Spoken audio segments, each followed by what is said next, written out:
शिर्डीतील 7,000 मतदारांचे पत्ते एकाच इमारतीतले असल्याचा मोठा दावा राहुल गांधींनी केलाय।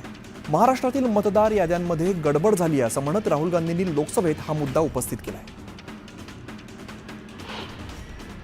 मुख्यमंत्री देवेंद्र फडणवीसांनी राहुल गांधींवरती निशाणा साधलाय। राहुल गांधींनी माफी मागावी, आत्मपरीक्षण करण्याऐवजी तुम्ही निंदा करताय।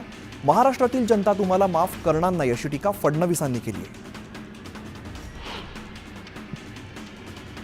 राहुल गांधी अजून बेशुद्ध अवस्थेत आहेत। राहुल गांधींनी पराभवाचं आत्मचिंतन करायला हवं असा खोचक प्रत्युत्तर आशिष शेलार यांनी दिलेलं आहे। सगळ्या व्यवस्था बोगस आहेत हा भ्रम लोकांमध्ये पसरवायचा या शहरी नक्षलवाद हा असल्याची टीका शेलारांनी केली।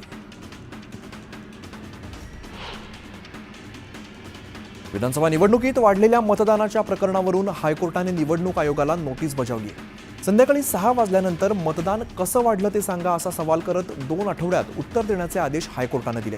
प्रकाश आंबेडकरांची मागणी हायकोर्टाने मान्य केली आहे।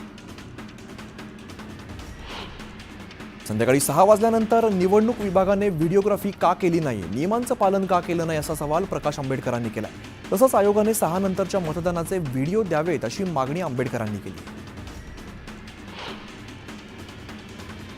राज्यातलं सरकार सरळ मार्गाने आलेलं नाहीये। मतदानाच्या वेळेला 76 लाख मतं कशी काय वाढली असा सवाल खासदार संजय राऊतांनी केलाय। हेच वाढलेलं मतदान घोटाळा असल्याचाही आरोप राऊतांनी केलाय। दोन्ही शिवसेना एकत्र झाल्या तर आनंदच होईल अशी प्रतिक्रिया शिवसेनेचे नेते आनंदराव अडसुळांनी दिलेली आहे। हा विषय तसा फार जुना आहे, मात्र याला नव्याने वाचा फोडणं सोपं नाही असं अडसुळ म्हणाले। अमरावतीच्या दर्यापूर मतदारसंघात उभाटा पक्षाला मोठा धक्का बसलाय। उभाटाच्या माजी तालुका प्रमुखांसह शेकडो पदाधिकाऱ्यांनी राजीनामा दिलाय। नवनियुक्त्यांमुळे निष्ठावंत शिवसैनिक नाराज असल्याची भावना त्यांनी सांगितली। मनपा निवडणुकीच्या पार्श्वभूमीवरती भाजपाचे कार्यकारी अध्यक्ष रवींद्र चव्हाणांनी संभाजीनगरचा दौरा केलाय। यावेळेला ठाकरे गटातील काही पदाधिकाऱ्यांनी भाजपामध्ये प्रवेश केलाय तर माजी नगरसेवकांसोबतही चव्हाणांनी भेट घेतली। भरत गोगावलेंनी गेल्या 2 दिवसाच्या अल्टिमेटम नंतर सुद्धा रायगडच्या पालकमंत्रीपदाबाबत निर्णय झालेला नाहीये। दरम्यान गोगावलेंनी पुन्हा पालकमंत्रीपद आपल्यालाच मिळणार असा दावा केलाय। मुख्यमंत्री 2 दिवस दिल्लीत होते, त्यामुळे निर्णयासाठी आणखीन 2 दिवस लागतील असं गोगावले म्हणाले। पंतप्रधान नरेंद्र मोदींवरती टीका करणारा संजय राऊत मूर्ख माणूस असल्याची जहरी टीका खासदार नारायण राणेंनी केलेली आहे। एका बंद खोलीत टीका करणं, निंदा नालस्ती करणं हा राऊतांचा गुण असल्याचंही प्रत्युत्तर नारायण राणेंनी दिलंय।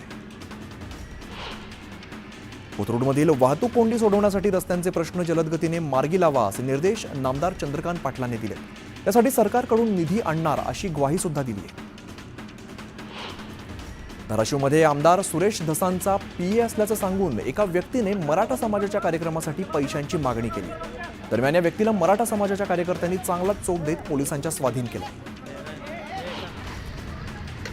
फक्त ओव्हरटेक केलं म्हणून खारघरमध्ये एका व्यक्तीला ठार मारल्याची धक्कादायक घटना समोर आली। ओव्हरटेक केल्याचा राग मनात धरून आरोपीने तरुणाचा पाठलाग केला आणि त्यानंतर हेल्मेट डोक्यात मारले, त्यामुळे रक्त साकळून त्या तरुणाचा मृत्यू झाला।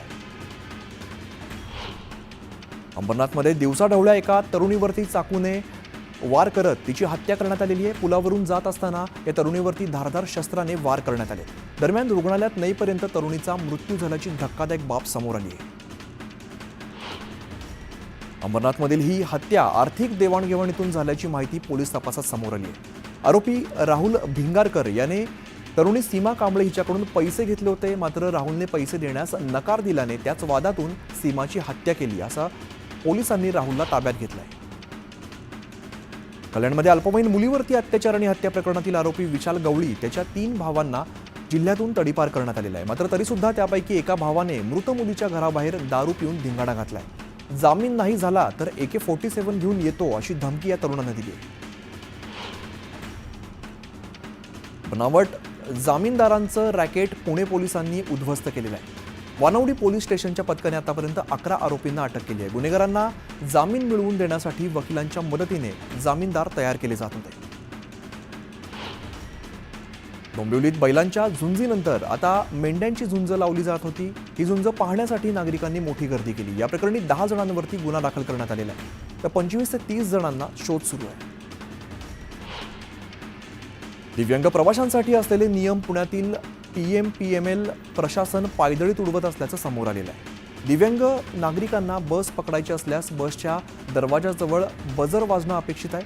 या बजरमुळे दृष्टीबाधितांना दरवाजाचा अंदाज येतो. मात्र 90% बसमध्ये बजर सिस्टीम खराब असल्याचं समोर आलंय. पेट्रोल पंप किंवा धाब्यावरती थांबून माल वाहतूक करणाऱ्या गाड्यांची मागची ताडपत्री लुटणाऱ्या टोळीला आळेफाटा पोलिसांनी जेरबंद केलेला आहे. कारवाईमध्ये आयशर टेम्पोसह 14,40,000चा मुद्देमाल जप्त केला आहे. यातील एक आरोपी गुजरातच्या गोधरा हत्याकांडात जन्मठेपेची शिक्षा भोगताना पेरोलवरती फरार झालेला होता. नागपुरात होणाऱ्या भारत विरुद्ध इंग्लंड सामन्याच्या तिकीट खरेदीसाठी नागरिकांनी मोठी गर्दी केली आहे. ऑनलाईन तिकीट फुल झाल्यामुळे प्रत्यक्ष तिकीट घेण्यासाठी नागरिकांनी गर्दी केली आहे. आरटीई योजनेअंतर्गत केवळ फॉर्म भरून घेतले जात आहेत. मात्र इंग्रजी शाळांना मिळणाऱ्या सुविधा पुरवल्या जात नसल्याचा आरोप मेस्टा संघटनेनं केलेला आहे. आगामी काळात योजनेचं अनुदान वेळेत न मिळाल्यास पालकांकडून शाळेची फी वसूल केली जाईल असा दावा मेस्टा संघटनेचे अध्यक्ष संजयराव तायडे पाटील यांनी केला.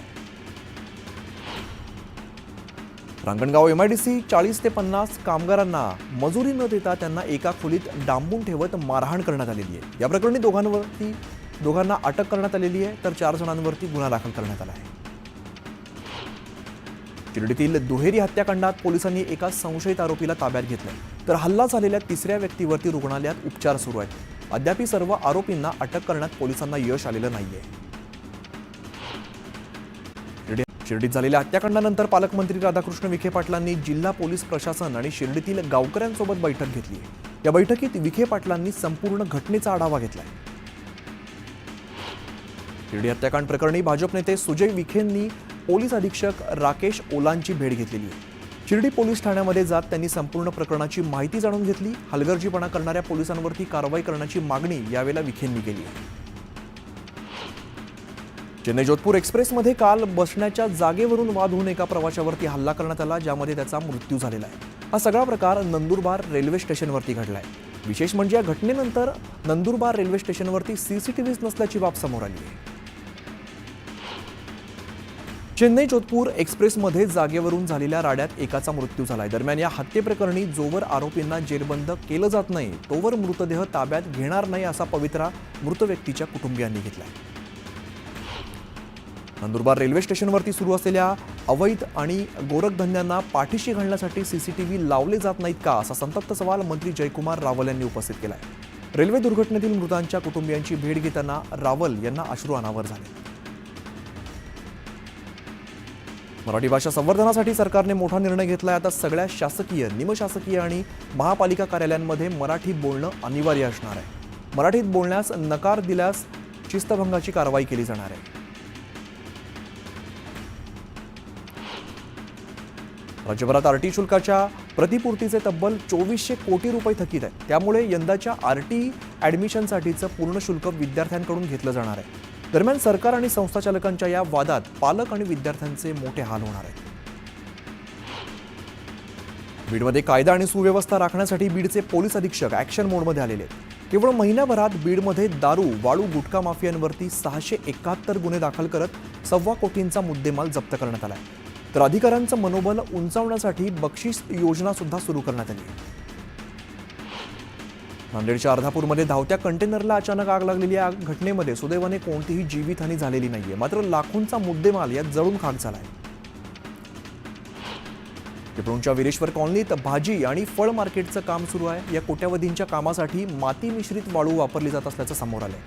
त्यामुळे मार्केटच्या कामाच्या दर्जाबाबत आता शंका उपस्थित केली जाते. परशुराम घाटात केमिकल टँकरमधून लिकेज होत होतं, त्यामुळे दुचाकीस्वार या द्रव्यावरून घसरून पडलेले आहेत. घाटामध्ये सगळीकडे केमिकल पडल्यामुळे वाहन चालकांनी संबंधित टँकर चालकाला अडवलेला आहे. पुणे बंगळुरू महामार्गादरम्यान कराड आणि मलकापूरच्या दरम्यान 6 पदरी उड्डाणपूल तयार होणार आहे. दरम्यान महामार्गाच्या कामात दिरंगाई होत असल्यामुळे कराडचे आमदार अतुल भोसले चांगलेच आक्रमक झाले. या संदर्भात भोसलेंनी थेट नितीन गडकरींकडे तक्रार करत नाराजी व्यक्त केली आहे. धाराशिवच्या शासकीय वैद्यकीय महाविद्यालयात परिसरातील बर्न वॉर्ड दुरुस्तीच्या नावाखाली गेल्या 2 महिन्यांपासून बंद आहे. त्यामुळे इथे असलेल्या रुग्णांना सोलापूरला पाठवलं जात आहे. त्यामुळे हा वॉर्ड लवकर सुरू करा अशी मागणी आता नागरिक करत आहेत. गर्भवती महिलेच्या पोटातील बाळाच्या पोटात बाळ असल्याचं प्रकरण बुलढाण्यामध्ये उघडकीस आलं होतं. दरम्यान संबंधित महिलेची बुलढाण्यात सुरक्षित प्रसूती करण्यात आलेली आहे. महिलेने गोंडस मुलाला जन्म दिला असून बाळाला पुढील शस्त्रक्रियेसाठी अमरावतीत रेफर करण्यात आलं. बुलढाण्याच्या निरोड गावात अज्ञातांकडून शिवाजी महाराजांचा पुतळा बसवण्यात आला होता. दरम्यान ग्रामपंचायतकडून पुतळा हटवण्यात आल्यामुळे गावात तणाव निर्माण झाला. गावकऱ्यांनी एकत्र येत पुतळा हटवण्याला विरोध केलाय. यावेळेला पोलिसांचा मोठा बंदोबस्त बघायला मिळाला. लातूरच्या उदगीरमध्ये नगर परिषदेने भटकी कुत्री पकडण्याची मोहीम हाती घेतली आहे. उदगीरमध्ये भटक्या कुत्र्यांची संख्या वाढलेली असून नागरिकांवरती हल्ला केल्याच्या अनेक घटना घडलेल्या आहेत. त्यामुळे या कुत्र्यांचा बंदोबस्त लावण्यासाठी पालिकेने ही मोहीम सुरू केली आहे.